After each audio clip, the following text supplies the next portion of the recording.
Welcome back, guys. We will be continuing the story of Joseph today. The last video we talked about all the circumstances leading up to his imprisonment, his betrayal by his brothers, his family. He was his dad's favorite son because of, who he was the son to, Rachel, his dad's favorite wife. And that caused a lot of strife in his family, his relationship with his siblings. They betrayed him. They sold him into slavery. He gets this high role. He gets again accused and set up and lied on that he did something he didn't do, which lands him in prison. So here he is now in prison, and God is favoring him in this moment and in this season that is his season in prison. And even though he didn't do anything that would have landed him in prison, he is here. And we're on Genesis 40 right now. It says, sometime later, the Pharaoh's chief cupbearer and chief baker end up in prison too. So the Pharaoh is the king of Egypt. That's where Joseph is right now. And Pharaoh's cupbearer and baker offended him, made him mad somehow. They both end up in prison. And so now they're in prison with Joseph. And as we know, Joseph has been promoted to the high role in prison. He's in charge of everything. And these two gentlemen, the Pharaoh's cupbearer and baker, have a dream. So they go to sleep. They both have a dream. The cupbearer and the baker both have a dream. And when they wake up, Joseph noticed like they both look off. Like they both look kind of upset. He's like, whoa, what's wrong? Like, why do you guys look so like worried, so upset right now? And so both have dreams last night. No one can tell us what it means. And Joseph is like, nobody can tell you what it means because only God can do that. It's something only God can do. He says, interpreting dreams is God's business. Go ahead and tell me your dreams. So the cupbearer told Joseph the dream first. The cupbearer had a dream. Joseph told him what it meant, and it ended up being exactly true. He said, in 3 days, you're going to be let out and you're going to be promoted back to your position. And he was like, and when you are back in your position, can you please remember me? Can you tell Pharaoh about me so that he can let me out of here possibly? He's like, I was kidnapped from my homeland, the land of the Hebrews, and now I'm here in prison, but I did nothing to deserve it. Which is all true. Which is all true. He was kidnapped by his brothers, sold into slavery, ended up here, foreign land, and now he's in prison because he was framed. And I just love that in Joseph's story, he never once, cast his anger onto God. Because the thing about his story and the thing about this life is that things are going to go wrong, but how are we to blame God when you know exactly who did it to you? Like, he knows it was his brothers that kidnapped him. He knows it was Potiphar's wife that framed him and made him go to prison. So no, he's not mad at God because it wasn't God. It was the wrongdoings and the evilness of humanity that caused Joseph's life to turn out this way. But because God is so faithful and because God is so God, he's turning all the evil. God keeps turning the evil for good, turning the evil for good. Like, life keeps trying to break Joseph down, but because he's putting all his trust in God, and because instead of wasting his time to be mad at God for something that God didn't do, he's choosing to spend his time praying to God. God is turning his life circumstances for good. Like, each time the evil happens, good comes from it. So now, yeah, he is in prison, but he's promoted to this high title, and he didn't submit to where he is. Like, he's still trying to find a way out. He's still working to find a way out. He's trusting God that this is not the end of my story. That, God, I know you have more planned for me. Like, that dream that you gave me when I was 17, it didn't say I was going to be in prison for the rest of my life. That dream said that I was going to have this high title where even my family is bound down to me.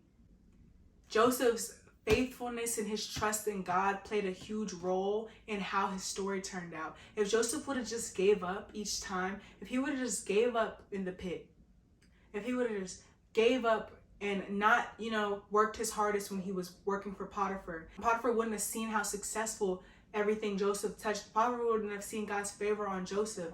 He wouldn't have promoted his personal assistant. Okay, now I'm framed by your wife because I don't want to sleep with her. If he would have just gave up when he was sent into prison, he would have never been seen by the warden and promoted to this high title. And now he's about to see his way out because he had the high title. He was put in charge of the cupbearer and the baker. Had he just been an ordinary prisoner, he probably would have never met them. He probably would have never been able to use his gift from God to interpret their dreams. And then he probably would have never been able to get out of prison. But he never submitted to the things that the enemy wanted him to submit to. The only thing that he submitted to was God's plan for his life. And that's why that dream came to pass. Nowhere in this story does it look like the dream is going to happen. That dream right now looks like a fantasy. It looks like something that he made up on his own. It doesn't look like something that God showed him. And in this very moment, it would make perfect sense for him to be doubting everything.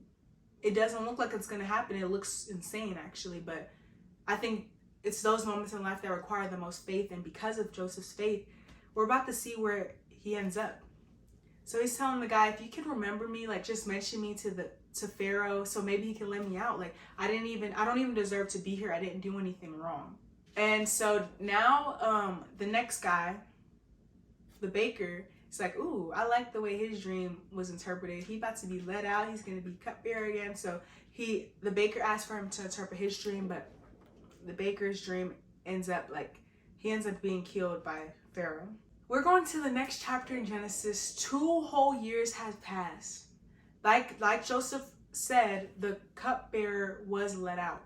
He was let out in the 3 days. He got his job back, but he forgot about Joseph.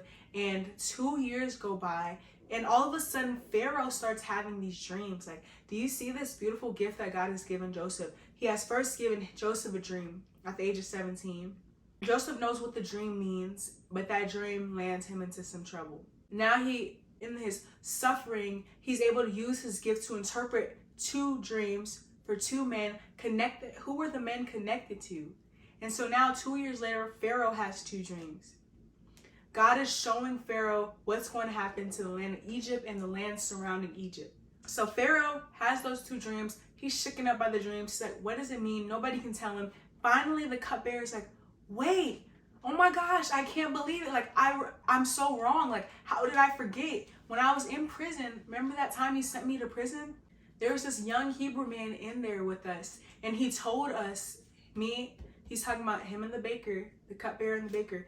He's like, he told us what our dreams meant, and it came to pass. And Pharaoh's like, bring me the guy. Like, they're talking about Joseph. So Joseph gets all cleaned up in prison to meet Pharaoh. And Pharaoh says, I had a dream last night, and no one can tell me what it means. But I have heard that when you hear about a dream, you can interpret it. And Joseph's like, it's beyond my power to do this, but God can tell you what it means and set you at ease. Joseph is like, come on, man. Can you get any better? Can you get any better? He's not even going to sit up here and act like this gift that God gave him is his. He's like, no, I can't tell you what your dream means. God can tell you what your dream means through me. That's awesome. Like, all glory to God. All glory to God. And do you see where Joseph ended up? We need to stop being so focused on what we're in right now. Oh my gosh, life is so hard right now. I don't deserve this. You don't deserve this. And I'm sorry for where you are right now. And I'm sorry for how you feel right now. But right now isn't forever. Right now is not forever. Joseph is about to end up being the highest, the person with the most honor besides Pharaoh. And it's because in moments like this, when it doesn't even look like that dream, that promise that God gave him is going to come to pass, he's still serving God. He's still giving God the glory. In moments like this, he's still trusting God for a way out. He's given us the keys to success. So Pharaoh told Joseph the dream. He says, in my dream, I was standing, he describes the dream to him. And basically, Joseph describes back to him, like, this is what your dream means. There's going to be 7 years, great prosperity. Everything's going to be good food-wise, all that. And there's going to be 7 years of famine. So you need to find somebody, a wise man, to help you, like, orchestrate everything and help you save up all of this to get you through that 7 years of famine. Because if you don't, y'all are all going to die. You're going to run out of food. You're going to run out of, like, resources, everything. And as Pharaoh is listening, he's like, can we find anyone else like this man, so obviously filled with the Spirit of God? Favor with God is favor with man. The king of Egypt is able to tell how filled up with the Spirit Joseph is.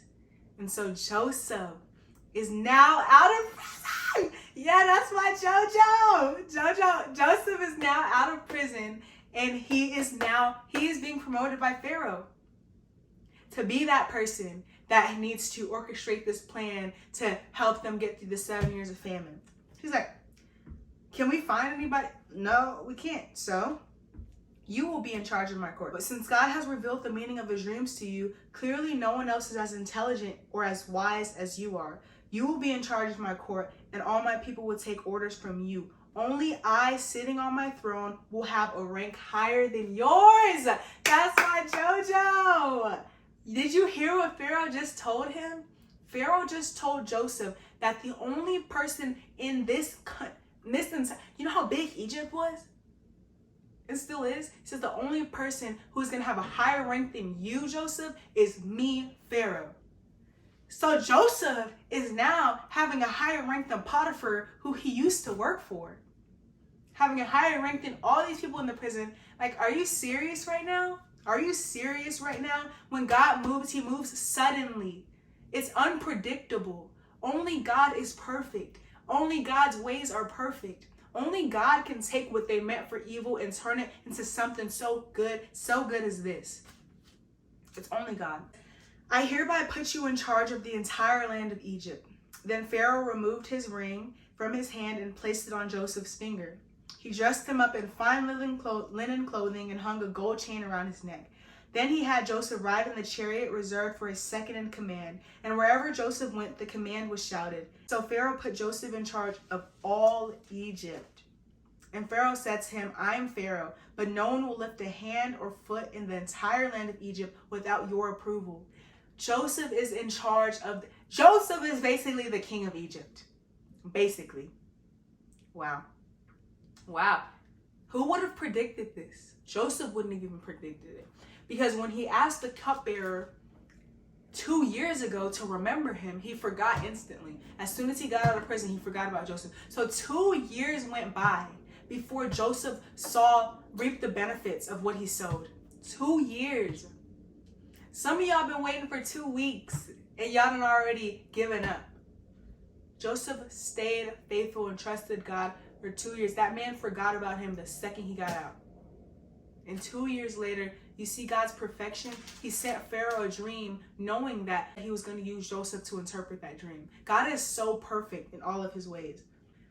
And so everything went as planned.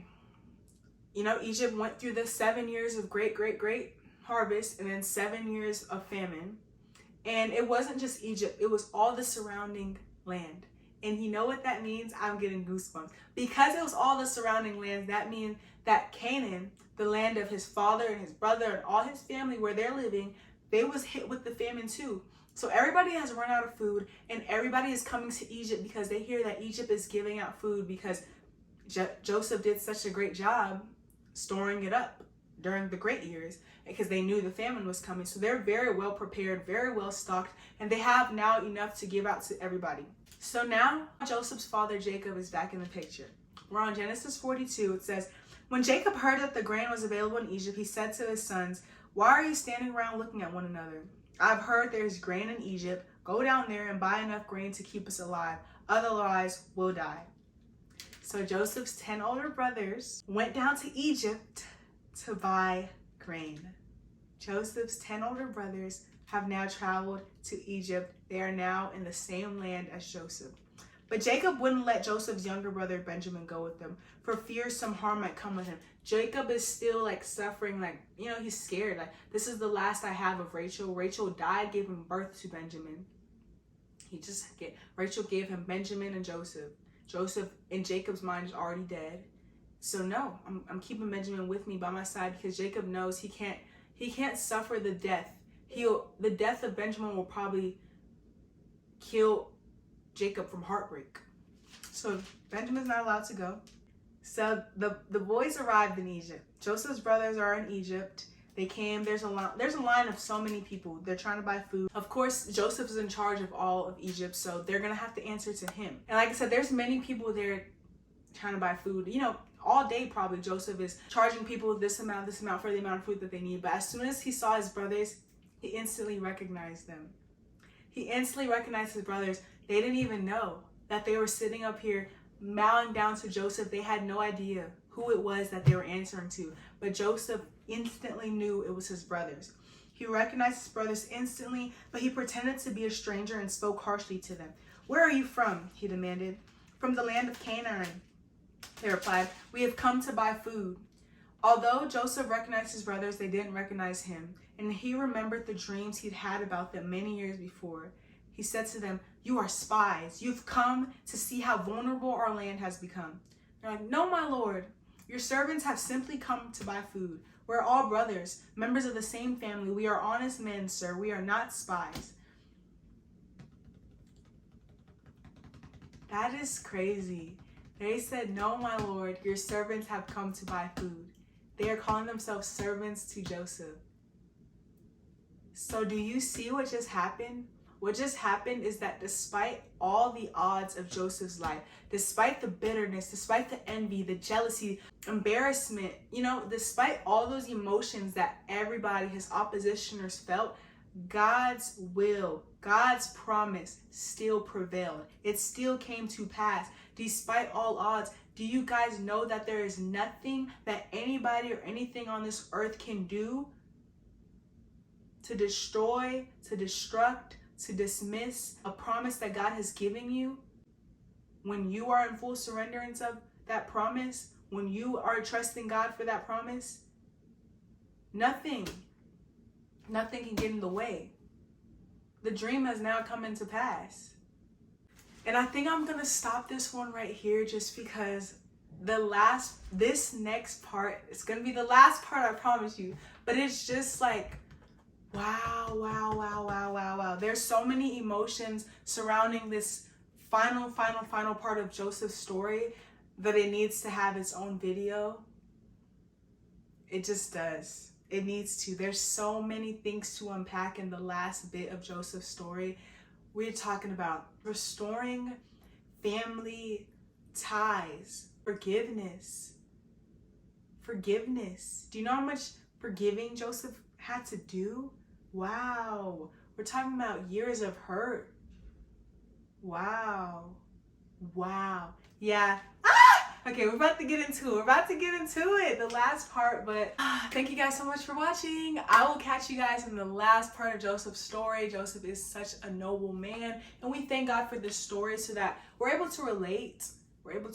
These people in the Bible are human beings just like us. And a lot of these things that happen in life happen in cycles. It's already seen before. It's already been done before. And, gratefully, the people in the Bible, majority of them, they show us the ways that we should handle these situations. Yeah, we have choices in everything that we do in life. Joseph could have made the choice to stop believing in God, to stop trusting God. He could have made the choice to be angry with God, but instead he made the choice to be reasonable. He made the choice to trust God. He made the choice to put his faith in God. And look where it got him. I love you guys so much. I love you guys, and I'll see you in the next video. Bye.